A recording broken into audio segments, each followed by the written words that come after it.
Hi, everybody. Welcome to another episode of Band Together Leadership. My name is Paul Everts. You can reach me at my email address, which I wish you would, B-A-N-D, the number 2, Gather, Band Together at Comcast.net. Also, go to our website, conductingmylife.com, where you'll see I'm a part of the John Maxwell team, hence the reason why we're working through John Maxwell material on this YouTube channel. Go to curriculum, and you'll see I'm certified to teach many different curriculum for John Maxwell. You can hire me as your trainer, speaker, your coach. I can do one-on-one. Nonprofit, I can do it for your business. I'd love to help you. And selfishly, one of the reasons I like to help you is because then it helps me and I get better. I'm recording this in our beautiful home in Roseville, California. It's 1:30 in the afternoon, October the 11th. We're working through this excellent little book, a gem right here, The Indispensable Qualities of a Leader. That'd be 21 of them. So we're on 17. I'd encourage you to look at the previous 16 and check it out. I'm doing kind of a new format. I used to read his thoughts about it, his story, I should say, not his thoughts, but his story, because at the end we are going to talk about his thoughts. But I am using them more for me, sharing my stories with you. Just to remind you or to let you know if you're a new listener, thank you very much, or watcher, viewer, I'm glad you're here. I have 3 streams that go into my Lake social media. One stream is, of course, the YouTube channel. Another stream is conductingmylife.com, where you'll see I have a blog. Like another 75 million people in the United States have blogs. And then that tends to be very personal reflection. It sometimes gets Christ-centered because I am a Christian, but on the end, it's very personal, and it usually ends up being self-reflection and sharing, again, stories about me that I know are not ordinary, because you will have stories that are not ordinary. But sometimes we share things. We have things in common. So I would go there. And my controversial one, that's lost friends and colleagues and name calling going. That would be my podcast, bandtogether.podomatic.com. BAND2, that'd be the number 2, gather, GETHR.podomatic.com. So you have, and there's 3 types of me, and I'm very genuine on my social media. I'm not making up a character. You have my real name, Paul Everts. I really live in Roseville, California. I'm not making any of this stuff up, and why would I do that? Now with the internet, you can find all this stuff out and search it, and then you come to your conclusion who you are listening to or watching. Happy to be a music teacher still, helping 2 friends out. And it's been quite a journey doing that. One's a charter school and one's a public school. And there's a difference. And water's wet. So let's get going. We're doing number 17. 17 is competence never compensates for insecurity. Competence never compensates for insecurity. That's what we're talking about, security. John Maxwell says, you cannot lead people if you need people. Ooh, this is going to be a good one here.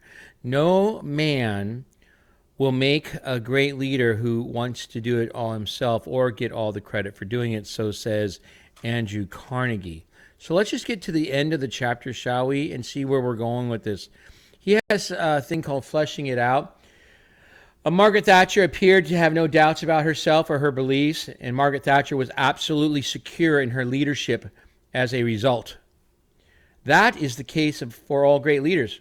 No one can live on a level inconsistent with the way they see himself or they see herself. You may have observed that in people. If someone sees himself as a loser, well, he finds a way to lose. Anytime his success surpasses his security, the result is self-destruction. That is not only true for followers, but it is also very true for leaders.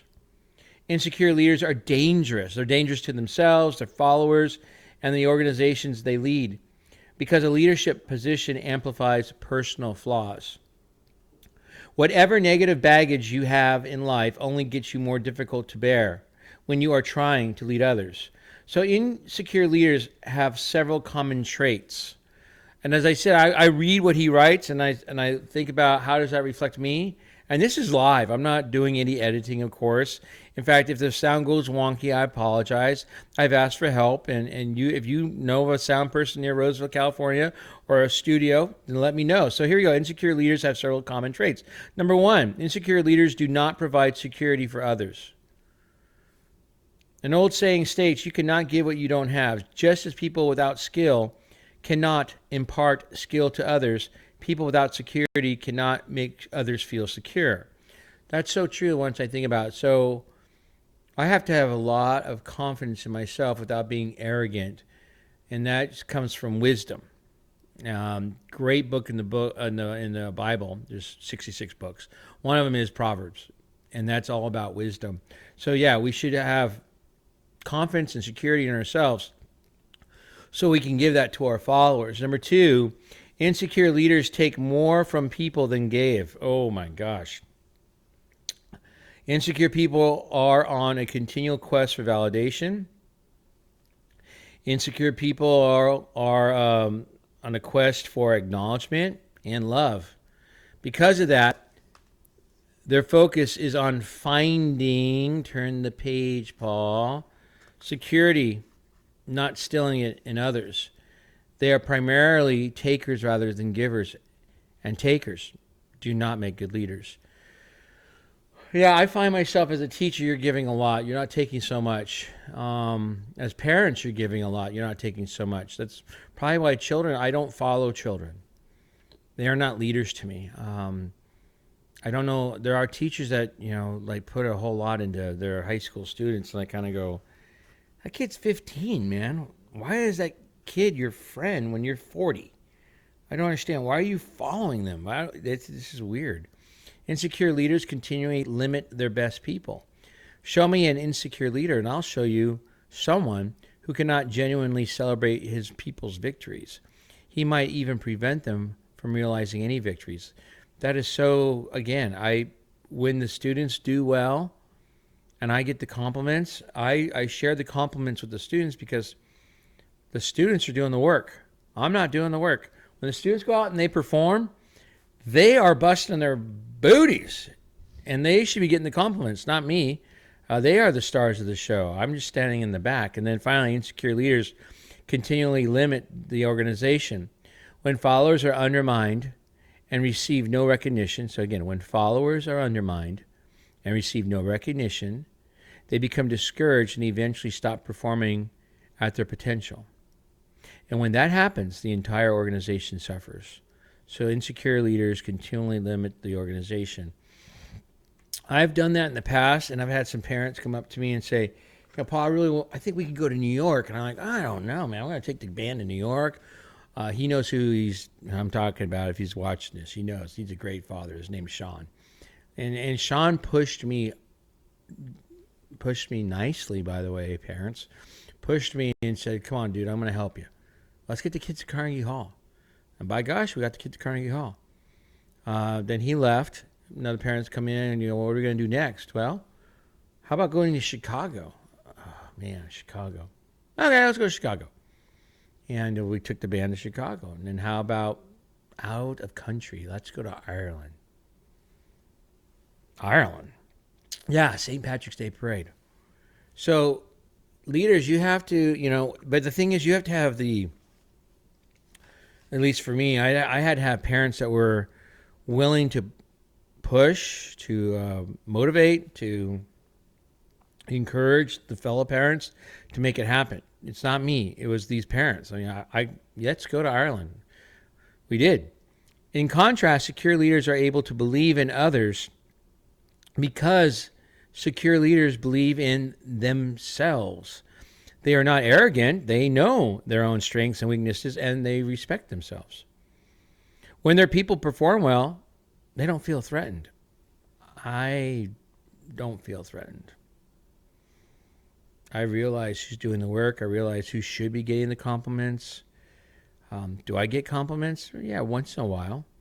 But I deflect them and I give them to the people who are doing the work. There's that. And sometimes I should just be, I guess, a little more thankful. But anyway, when their people perform well, they don't feel threatened. They go out of their way to bring the best people together, and then build them up so they will perform at the highest level. And when a secure leader's team succeeds, it brings that secure leader great joy. There's no doubt, man. I have a picture in my office of my kids at Killarney High School, made up name, not real name, Killarney High School, holding up their first ever sweepstakes trophy, and it was exhilarating to see to see how happy they were. It's nothing. There's pure joy. He sees that as the highest compliment he can receive for his leadership ability. So now we're going to reflect on it. How well do you understand and respect yourself? I understand who I am.